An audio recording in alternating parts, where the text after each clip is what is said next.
Mr. Secretary, as the leader of the U.S. Department that has approved the transfer of the vast majority of the Israeli bombs dropped in this conflict, do events like the bombing of the World Central Kitchen convoy give you pause about continuing the flood of U.S. weapons into Israel? And a second question for both of you, Secretary Blinken and Minister Sejourne, there has been a rise of Ukrainian strikes on Russian oil refineries. The West is fairly united in saying these strikes are justified.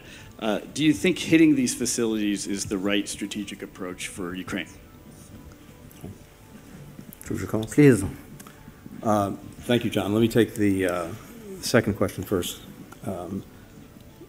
It has been our view and policy from day one when it comes to Ukraine to do everything we possibly can to help Ukraine defend itself against this Russian aggression.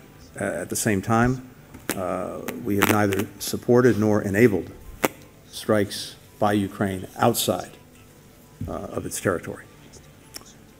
With regard to arm transfers, look, I think it's very important to put this in its proper perspective and to understand what we're talking about. First, we have a long-standing commitment to Israel's security and to helping ensure its ability to defend itself.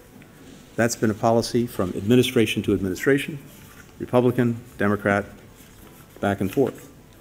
And indeed, that policy developed over many years, developed into successive agreements between the United States and Israel, long duration agreements, 10 years in this case, to provide military assistance over that time frame to about $3 billion a year. That's the system that's in place, and it's long been in place. These arms transfers, every single one, happens consistent with statutory and policy requirements. That includes both informal and formal notifications to Congress, and it's what we do with every country with whom we have a defense relationship that involves the sale or transfer of arms. Now, the other important piece of context is this.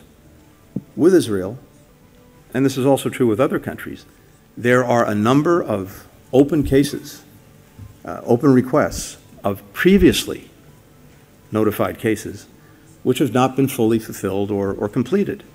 In the case of Israel, for example, there are many requests that were made and were notified to Congress and agreed to that go back a decade or more. And it takes time often to produce the material or the weapons in question, the parts, etc. These complex systems, simply put, can take years to actually allow us to fulfill the request and the agreement. So many of the cases that you occasionally report on now underwent congressional review years ago and were notified years ago, well before the conflict in Gaza started. Isn't that more of a problem, though, because they were approved in a non-wartime context? Well, the Congress never had a chance. Let me come to that, because again, all of this context is very, very important. We, of course, also go out of our way to make sure that we're actually going above and beyond the law and what's required.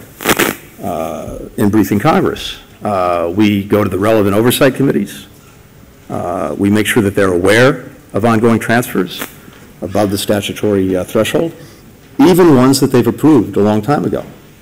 And even when there's no requirement that there be additional notice or additional approval of any kind. Now, we've been focused on trying to make sure that October 7th can never happen again. But having said that, the security relationship we have with Israel is not just about Gaza, Hamas, October 7th. It's also about the threats posed to Israel by Hezbollah, by Iran, by various other actors in the region, each one of which has vowed, one way or another, to try to destroy Israel. So the weapons, the systems that Israel has sought to acquire, and as I said, have been contracted in many cases over many, many years, go to self-defense. They go to deterrence, trying to avoid more conflicts. They go to replenishment of their supplies and their stocks. So that's the system that's in place, has been in place for a long time, and one that continues. Now, as to the conflict in Gaza,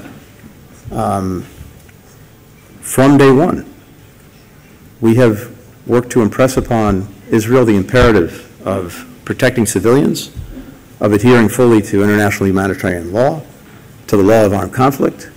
That is something that we are looking at and review on a regular basis, and that we're engaged with Israel on a regular basis, including as recently as yesterday when we met by video with the Israeli delegation.